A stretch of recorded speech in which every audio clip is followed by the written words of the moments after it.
എൻ്റെ ഭാര്യ എന്നോട് പറഞ്ഞു, ഞാൻ ഖുർആൻ്റെ അർത്ഥം പഠിക്കണ ഒരു ഗ്രൂപ്പിൽ ചേർന്നിട്ടുണ്ട്. ഞാനിങ്ങനെ അവളോട് നിരുത്സാഹപ്പെടുത്തു, ശരി മെനക്കണ്ട,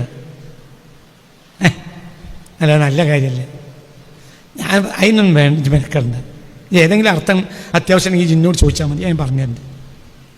എന്ത് ഇത് നാശമാവും, എന്താ അങ്ങനെ ഖുർആൻ്റെ അർത്ഥം പഠിച്ചാൽ? ഖുർആൻ്റെ അർത്ഥമല്ല ഇജ് പഠിക്കണത്, ഇജ് പഠിക്കണത് പഠിപ്പിക്കുന്നവൻ്റെ താല്പര്യമാണ്. ഈ മറൻ്റെ അപ്പുറത്തിൻ്റെ ഭാര്യ ഇരിക്കുന്നുണ്ട്, ഞാൻ ഓള് എപ്പോൾ പറഞ്ഞാലും പറയും ഇജ പഠിക്കണ്ട, അല്ല നല്ലതല്ലേ, നല്ലതാണെങ്കിൽ നല്ലതല്ല. എന്തുകൊണ്ട്? ഖുർആൻ്റെ അർത്ഥമല്ല ചോദിക്കണത്, ഇജ് പഠിക്കണത് ഒരു മൗലവിയുടെയോ ഒരു മൗലവിച്ചിയുടെയോ താല്പര്യമാണ്. പഠിക്കരുത്, ഒരു താല്പര്യം ചോദിക്കുന്നത്. അല്ലെങ്കിൽ അങ്ങനത്തെ ഒരു ആലിമിനെ നിനക്ക് കിട്ടണം, അത് കിട്ടണില്ല, അതുകൊണ്ട് ഇജ പഠിക്കണ്ട. നിങ്ങൾ ട്രോളിക്കോളി, ഞാൻ 1000 കുതിരശക്തി പറയും, നിങ്ങൾ ഈ ഗ്രൂപ്പുകളിൽ നിന്ന് ഖുർആൻ്റെ അർത്ഥം പഠിക്കരുത്. നിങ്ങൾ പഠിക്കുന്നത് ഖുർആൻ്റെ അർത്ഥമല്ല, ആ മൗലവിയുടെയോ മൗലവിച്ചിയുടെയോ താല്പര്യമാണ്. അവർ നിങ്ങളെ ഈമാനാണ് കളഞ്ഞിട്ട് നിൽക്കുള്ളൂ. അവരൊക്കെ വഹാബികളാണ്. എല്ലാ നേതാക്കന്മാരോടും പറഞ്ഞിട്ടുണ്ട്, ജാതി പണിയൊക്കെ നാട്ടിൽ നടക്കുന്നുണ്ട്, ഒന്ന് മെനക്കിടണം കേട്ടോ. എന്നും ഉൾക്ക് നേരല്ല, തല്ലിൻ്റെ പണിയാണ്. രഹസ്യയോഗം പരസ്യയോഗം അതാണ് ഇപ്പം എല്ലാവരും പണി, ഒന്നും പറഞ്ഞിട്ട് കാര്യമല്ല. മെനക്കണ്ട. ഞാൻ എൻ്റെ പെണ്ണുങ്ങൾ ഇവിടെ ഈ മറഞ്ഞപ്പുറത്തിൻ്റെ കാര്യമുണ്ട്, ജൻ മറക്കരുത്. എൻ്റെ ജി മെനക്കെട്ട് കഴിഞ്ഞാൽ പിന്നെ ജി എനിക്ക് നഷ്ടപ്പെടും. പിന്നെ കുതിര വിട്ട് വർത്താൻ പറഞ്ഞാൽ അന്നെ ഒഴിവാക്കും. ഉറപ്പ്. ഖുർആൻ്റെ അർത്ഥം പഠിച്ചു ഞാൻ നോക്കൂല. അള്ളാഹു റസൂലിന് ഇഷ്ടപ്പെടാത്ത മാർഗത്തിൽ കൂടിയ അന്ന് ഞാൻ ഒഴിവാക്കും. എനിക്ക് മക്കളുമില്ല, ഭാര്യയില്ല, ഒന്നുമില്ല. എനിക്ക് ദുനിയാവിലെ ഏറ്റവും വലിയ നാശം വഹാബിയത്താണ്. അതിനേക്കാളും വലിയ നാശം മനുഷ്യരാശി കണ്ടിട്ടില്ല, ഇനി കാണാനും പോണില്ല. അള്ളാഹു കാത്തിരക്ഷിക്കുക. എന്തേ അവരാരും ഏത് RSS ഖുർആൻ്റെ അർത്ഥം മാറ്റിയിട്ടില്ല. ഒരു RSS ഖുർആൻ്റെ അർത്ഥം മാറ്റിയില്ല. അതിനേക്കാളും വലിയ തിന്മ ഇനി ലോകത്ത് വരാൻ പോണില്ല. തലവെട്ടിയിട്ടുള്ളൂ. തലവെട്ടിയവന് ഷഹീദിൻ്റെ കൂലിയും കിട്ടും. തലവെട്ടാൻ വേണ്ടി പറയല്ല, നീ തലവെട്ടിക്കോളി എന്നല്ല പറഞ്ഞതിനർത്ഥം. തലവെട്ടലിനും പേടിക്കണ്ട. എന്തുകൊണ്ട്? തലവെട്ടിയാലും എന്തുണ്ടാവും? ഈമാനിൽ മരിക്കാം. അള്ള വിചാരിച്ച നേരത്തെ മരിക്കുള്ളൂ. അള്ള ഒരു 2 മാസം കഴിഞ്ഞിട്ട് മരിപ്പിക്കാനായിരുന്നു വിചാരിച്ച്, അപ്പോഴത്തിന് RSS വന്നിട്ട് ഓനെ കൊന്നു. അങ്ങനെയാണോ? അള്ള വിചാരിച്ച നേരത്ത് ഒന്നിരിക്കൽ RSS കൊല്ലും, അല്ലെങ്കിൽ തേങ്ങ തലയിൽ കൂടി പോകും, അല്ലെങ്കിൽ ഓട്ടോറിക്ഷ വന്ന് കുത്തും, അല്ലെങ്കിൽ പാമ്പ് പിടിക്കും, അല്ലെങ്കിൽ മകനെ ബിസ്ക്കറ്റ് പിടിച്ചു കരിപ്പൂരിൽ നിന്ന് കേൾക്കുമ്പോൾ പറയും മരിക്കും. നേരത്തെ മരിക്കൽ പ്രശ്നമല്ല. എന്ത് ഇതേ നിങ്ങൾ ചിന്തിക്കുക. ഞാൻ എൻ്റെ വരിനോട് പറഞ്ഞു, ഒന്നും കൂടണ്ട. കൂടൽ ഇല്ലെങ്കിൽ അങ്ങനത്തെ ആലിമീങ്ങളിൽ നിന്ന് ഖുർആൻ പഠിച്ചവർ പറഞ്ഞു തരണം. അല്ലെങ്കിൽ നമ്മളെ ഈമാൻ നശിക്കും. ഒരു വഹാബിയുടെയും ഖുർആൻ ക്ലാസ്സിൽ ചേരരുത്, അത് ഈമാൻ നശിപ്പിക്കും. അള്ളാഹു നമ്മളെ കാത്തിരക്ഷിക്കട്ടെ. വളരെ ചിന്തിക്കണം.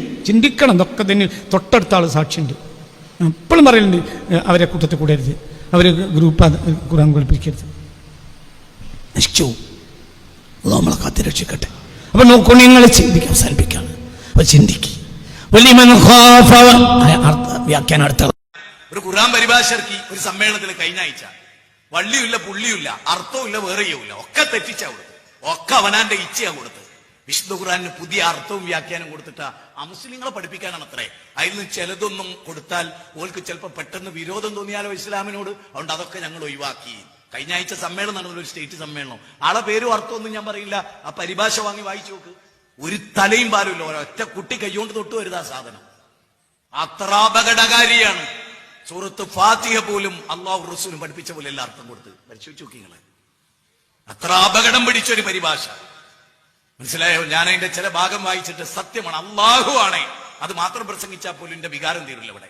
അത്ര മോശമായ രൂപത്തിലാണ് സൂറത്ത് ബഖറയിലെ ചില ആയത്തുകൾക്കൊക്കെ. അള്ളാഹ് സംഭവിക്കുന്നു പറഞ്ഞാൽ സംഭവിക്കൂല.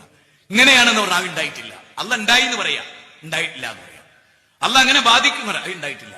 അങ്ങനെ അള്ളാഹ് പറഞ്ഞതിന് നേരെ എതിര് പറയാൻ എന്തിനാണോ ഒരു മലയാള പരിഭാഷ? ആ ചെറിയ മുണ്ടത്തിന് തന്നെ പോരെ? ചെറിയ മുണ്ടാരതും അല്ലല്ലോ. കുഞ്ഞുമുഹമ്മദ് വന്നിനും അതിന് പുറമെ ഒന്ന് ഇറക്കി നോക്കിയ എന്താ ഇറക്കിയത്? അവനാന്റെ ഇച്ഛ. അത് കുത്തി നിറച്ചിരിക്കുകയാണ്. അതിൽ അറബിയില്ല വേറെയില്ല. എന്താന്ന് ഒരു എത്തുംപിടിയും കിട്ടുന്നില്ല. അത് മുസ്ലിമിന് തന്നെ ഒരു എത്തുംപിടിയും കിട്ടുന്നില്ല, പിന്നല്ല മുസ്ലിമിന് കിട്ടുന്നത്.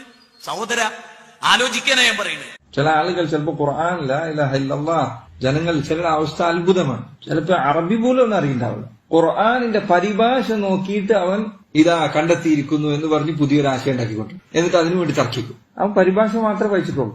അത് വായിച്ചിട്ട് അവൻ പുതിയൊരു ചിന്താഗതിയും പുതിയ ഒരു മാർഗവും പുതിയ ഒരു പല ജാതി തഫ്സീർ ഇറങ്ങുന്നുണ്ട്. നിങ്ങൾ ശ്രദ്ധിക്കേണ്ട ഒരു കാലഘട്ടമാണ്.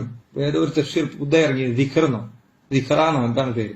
ഇതേപോലെയാണ് ഓരോരുത്തരും അവനവന്റെ തോന്നലിനനുസരിച്ച് ഖുർആൻ വ്യാഖ്യാനിക്കുക.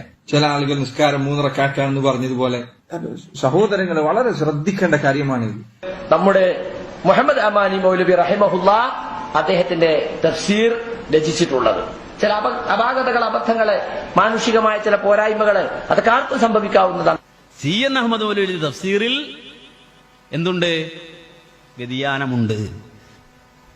അതിൽ മുഅ്ജിസത്തുകളെ നിഷേധിക്കുന്ന പ്രവണതയുണ്ട്. അതിൽ അഹ്ലുസുന്നത്തി വൽ ജമാഅത്തിന്റെ നിലപാടുകൾക്കെതിരെയുള്ള നിലപാടുകൾ വരുന്നുണ്ട്. ഒന്ന്, വിശുദ്ധ ഖുർആനിൽ തിരുവഴി നടത്തി ഖുർആൻ ആയത്തങ്ങനെ ഓതുന്നു. ആ ആയത്തിന് ലോകത്ത് ഒരു മുഫസ്സിറും പറഞ്ഞിട്ടില്ലാത്ത, അഹ്ലുസുന്നയുടെ ഒരു പണ്ഡിതനും വെച്ചിട്ടില്ലാത്ത സ്വന്തമായ അർത്ഥമുണ്ടാക്കി വെക്കുന്നു. അതാണ് ചെയ്തത്. 10-15ഓളം ആയത്തുകൾക്ക് സ്വന്തം വ്യാഖ്യാനം അവനവന്റെ ബുദ്ധി മാത്രം അടിസ്ഥാനമാക്കി അമാനിമൂലയുടെ ഖുർആൻ പരിഭാഷ പോലും പറഞ്ഞിട്ടില്ലാത്ത, ചെറിയ മുണ്ടവും പറപ്പൂരുസ്താദും രചിച്ച പരിഭാഷയിൽ പോലും ഇല്ലാത്ത അർത്ഥങ്ങളും വ്യാഖ്യാനങ്ങളും കൽപ്പിച്ചുകൊണ്ടാണ് അവരുടെ ആയത്തുകൾ ഓതിയിട്ടുള്ളത്. അവരുടെ ബുദ്ധി കൊണ്ടൊന്ന് അളന്നു ഖുർആനിലെ ഓരോ കാര്യവും ഇങ്ങനെ അളന്നു. അപ്പൊ ഒരു മൗലവിക്ക് തോന്നി ഇതിൽ ഈ മുഅ്ജിസത്ത് ഇങ്ങനെ അംഗീകരിക്കാൻ പറ്റൂല. എന്താ, മൂസ നബി അലൈഹി ഇസ്ലാമിന്റെ കയ്യിലുള്ള ഒരു സാധാരണ വടി കൊണ്ട് വെള്ളത്തിലടിച്ചിട്ട് ആ വെള്ളം രണ്ടായി പിളരുക, എന്നിട്ട് അതിന്റെ ഇടയിൽ കൂടി ആൾക്കാർ ഇങ്ങനെ യാത്ര പോവുക. അതൊന്നും എന്റെ ബുദ്ധിക്ക് യോജിക്കൂല. എനിക്ക് പറഞ്ഞാൽ അങ്ങനെ ഉണ്ടല്ലോ ഇപ്പൊ ചില ആൾക്കാർ. മുഹമ്മദ് അമാനി മൗലവിയുടെ ഖുർആൻ വിവരണം, ആ ഖുർആൻ വിവരണത്തിൽ ഉണ്ട് എന്ന പേരിലോ ഇല്ല എന്ന പേരിലോ ഒക്കെ അതുമായി ബന്ധപ്പെട്ട ഒരുപാട് ചർച്ചകൾ പല രംഗത്ത് വരാറുണ്ട്. എന്നാൽ അദ്ദേഹത്തിന്റെ ഒരു മകൻ ആ ഖുർആൻ പരിഭാഷയെ ഇപ്പോൾ തിരുത്തിക്കൊണ്ടിരിക്കുകയാണ്. ആ മകൻ ഈ സലഫിയത്തിന്റെ ഭാഗമാണ്. ആ ഖുർആൻ വ്യാഖ്യാന ഗ്രന്ഥത്തെ ഇപ്പോൾ തിരുത്തി എഴുതിക്കൊണ്ടിരിക്കുകയാണ്. മറ്റൊരു ഭാഷ പറഞ്ഞ പൊളിച്ചെഴുതിക്കൊണ്ടിരിക്കുകയാണ്. ആര്? അമാനി മൗലവിയുടെ സ്വന്തം മകൻ. എന്തിന്റെ പേരിൽ? സലഫിയത്തിന്റെ പേരിൽ. ഈ 99-ൽ ഇറക്കം ചെയ്തിരിക്കുന്ന സലഫിയത്തിന്റെ പേരിൽ. വിശുദ്ധ ഖുർആൻ രേഖപ്പെടുത്തുന്ന മറ്റൊരു സവിശേഷമായ കാര്യം ദൈവികമായ സന്ദേശങ്ങളെ അന്ധമായി അനുകരിക്കരുത് എന്നതാണ്. അനുകരണം എന്ന് പറയുന്നത് യഥാർത്ഥത്തിൽ ചിന്തയെ കൊന്നുകളയുക എന്നതാണ്. വിശുദ്ധ ഖുർആനിലെ സൂറ ഫുർഖാൻ 25-ാം അധ്യായത്തിലെ 73-ാമത്തെ വചനത്തിൽ ഈ ഭാഗം രേഖപ്പെടുത്തുന്നുണ്ട്. ഈ പദത്തിന്റെ താല്പര്യം നിങ്ങൾ അന്ധമായി അള്ളാഹുവിന്റെ നാമങ്ങളിലേക്ക് വരരുത് എന്നു തന്നെയാണ്. ആലോചിക്കുകയും ചിന്തിക്കുകയും ചെയ്യണം എന്ന താല്പര്യമാണ് അതിലൂടെ ഉണ്ടാകുന്നത്. അപ്പോൾ ചില മനുഷ്യന്മാര് അമാനി പരിഭാഷ പണ്ട് വായിച്ചു, ഇപ്പൊ അമാനി പരിഭാഷ എടുത്തു ഖുർആൻ വായിക്കുക, മൂപ്പരൊക്കെ അർത്ഥം വെക്കുക. കാരണം അമാനി പരിഭാഷ വായിച്ച ബുദ്ധിമുട്ടാണ്. അമാനി പരിഭാഷ ഉള്ളത് മൂപ്പര ബുദ്ധി കൊള്ളുന്നില്ല.